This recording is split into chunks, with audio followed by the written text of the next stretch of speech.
What's going on, everyone? We're back with another daily dosage of devotional, and today I bring you Chris Bollinger's Daily Strength for Men. Today is day one of a 2-day read, and the title for today says Marvelous Things. The scripture comes from Psalms chapter 98, verses 1, and it says, "O sing to the Lord a new song, for he has done marvelous things. His right hand and his holy arm have gained him the victory. And the reading for today, if you have it, follow along. If you don't worry about it. I still read it to you. And it says, the word marvelous isn't used much these days. When people hear Marvel, they probably think of Marvel Comics. When you marvel at something, you are filled with wonder and astonishment. Your jaw drops. You simply can't believe what you are seeing or experiencing. Throughout the Bible, God does things that inspire awe and wonder. Here are some examples. When the Israelites are trapped by the Red Sea with Pharaoh's troops racing towards them, God opens the Red Sea, allows the Israelites to walk across, and then drowns Pharaoh's armies. You can find this in Exodus chapter 14. After Joshua's army marches around the walled city of Jericho for six straight days, and then marches around it 7 times on the seventh day, the walls come tumbling down. You can find this in Joshua chapter 6. A fiery furnace kills other men, but Daniel's friends walk around in the furnace and emerge unharmed. You can find this in Daniel 3.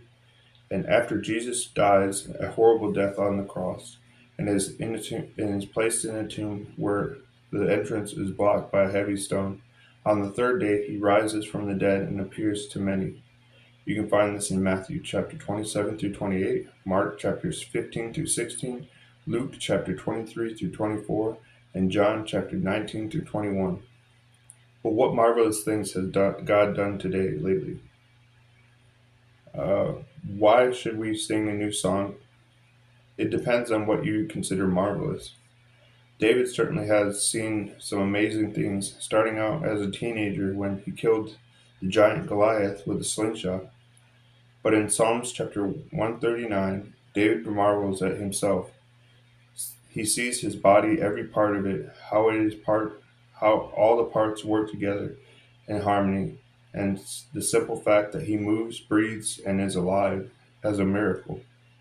He is fearfully and wonderfully made by God, who has loved him and cared for about him since before he was born. David was a marvelous thing created by God, and so are you. So, what do you think? I mean, you are a creation of God, which is a marvel in itself. You were stitched together in your mother's womb by God, and if you really do the research, by when we come into and be fertilized by our Father, as it right before the right as this the the sperm finishes in the egg, there's a flash of light. You can find this on a lot of different things. So we see creation in its finest with the burst of light. I've seen it a few times, and it's pretty incredible. Uh, just from them doing an embryo and make or a zygote or whatever, and then uh, fertilizing it. So it was pretty cool. You are a miracle. You wake up every morning. You breathe. You walk. You talk. You're not like every other creation out there. I mean, you're human, but that separates you only by one character. I mean, you could be a talking dog, but you're not. So be thankful for everything that you are.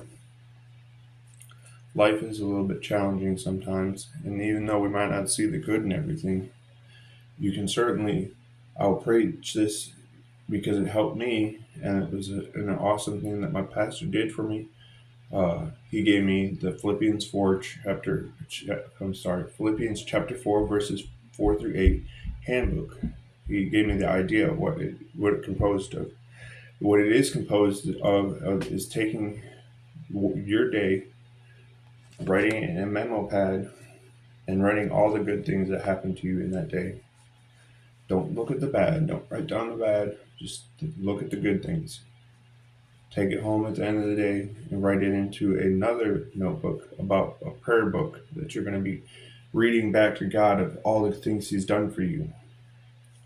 And by the third or fourth day, you won't be able to find any negative things happening in your life.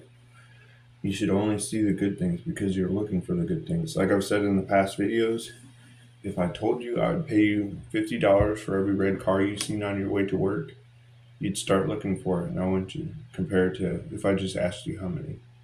So it's not about asking how many good things happen to you. It's about finding only all the good things that happen to you because you're looking for them.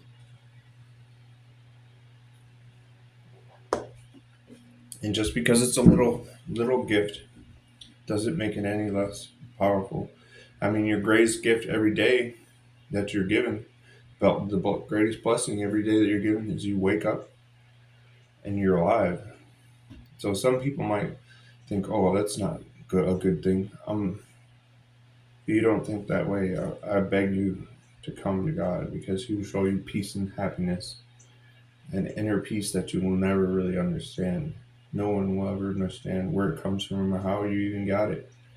Well, you'll know where you got it because you got it from God, but you'll never understand how you got so lucky to have had it. So think about the good things in your life. You wake up, you have food to eat, you have a bed to sleep in. I mean, there was times when you guys seen it, where I was sleeping on the floor. I have a bed now. I have blankets. I have pillows. I have a desk that I work at. I have books that I can read to y'all.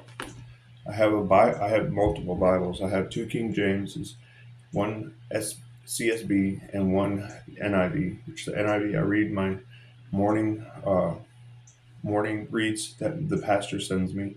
Every try to read it every morning. Unfortunately, with this uploading and then work, sometimes I miss it and get it to the end of the day. But I still need to start focusing on putting it as a primary need for the day. Besides reading these help out. But being guided by the Word and having that in me is the hope of uh, really really getting something done. And it usually helps after I get done reading it. It usually explains why my day went the way it did. Like right now, we're in Numbers, so we're going through the counting of the Israelite army, or not? It's not army, I guess yet, but it's the numbers of the people in each tribe, and then keeping the Levites separated because they are the keepers of the tabernacle. So we'll get this done and move on to our last and final devotional for today. And then I go to church, so I might take y'all on a walk because it's a mile walk, a little bit over a mile. And then uh, maybe if things go good, I can take it and go into church with y'all. It depends. I'll see how everything goes, and we'll go through a Bible study maybe, and then we'll go through just like we'll figure out everything we need to figure out at the time if it's appropriate. So, all right, love y'all.